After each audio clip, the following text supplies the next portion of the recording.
God is calling you to create and be organized. And when I'm talking to you, I'm talking to myself. So we're going to start this video off with a quick prayer. Lord God, we thank you. We thank you, we thank you, we thank you, Lord God. We thank you for clarity. We thank you for being organized. We thank you for breath in our bodies, Lord God. As I am being obedient to what you're telling me to do, God, I ask anybody that's watching, that's going to click on this video, that you bless them. God, give them peace in their minds, peace in their heart, peace with their family. God, as we are called to create, you said to be organized, write the vision, make it plain, so that not our name get the glory, but your name get the glory. In Jesus' name we pray, amen. Hi everyone, it's Dr. J, back with another inspirational video, inspirational message. So God gave me this message. It's your time.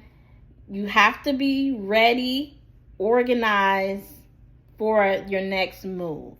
He's going to send the connections. He's going to send the right people. He's going to provide you a village, but you have to be ready. You have to be organized when they come.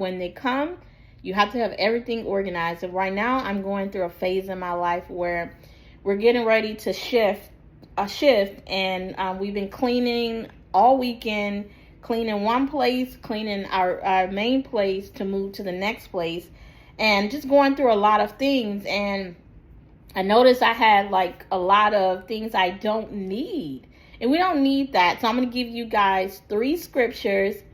Stay tuned.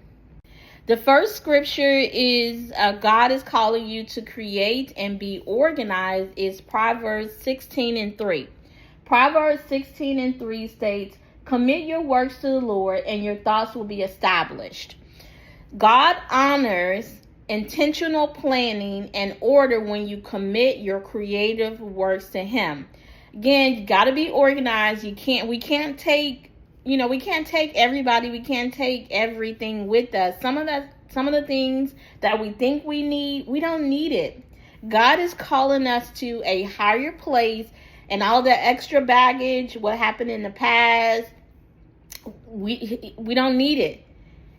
God says in Proverbs 16:3, commit to the Lord whatever you do, and He will establish your plans. The next scripture is Exodus 35:1-32 says, "The Lord has filled him with the Spirit of God, giving him great wisdom, ability, and expertise in all kinds of crafts.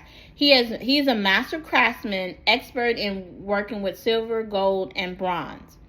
God will equip you with creativity, skill, and excellence to build and design for His purpose and His glory. That is Exodus 35:1-32. If you don't know, and also I'm an author, I have my book. It's called Dream the Impossible. God gave me this vision many, many years ago to write a book. It's called Dream the Impossible. Little Girls Who Dream Become Women with Vision and Power. That scripture is Exodus 35:31-32. I said I was going to give y'all 3 scriptures, but I actually have 4 because this one has hit home for me. 1 Corinthians 14:40, it says, but in everything you should be done in fitting and in an orderly way. Everything should be done in a decently and orderly way. I just told Damon about that, about, us getting organized and us going into a new place. God wants everything to be done in decency and order. Organization is a biblical principle. Order creates space for clarity, peace, and productivity. God doesn't want chaos all around us. He don't want us living with stuff all out of whack. He wants us to everything to be done in decency and order. That is 1 Corinthians 14:40. The next scripture is Habakkuk 2:2, which is one of my favorite scriptures. And the Lord answered and said, write the vision, make it plain upon tablets, that he may run and read it. That is one of my favorite scriptures, Habakkuk 2:2. God tells us to put it in a vision, put the vision into writing. and create a clear plan to move forward effectively. Everything needs to be done in decency and order, and we need to write the vision, make it plain. If we want to move to the next level, God wants us to be organized. He wants us to be effective, to get not to give our name glory, but to give his name glory and praise.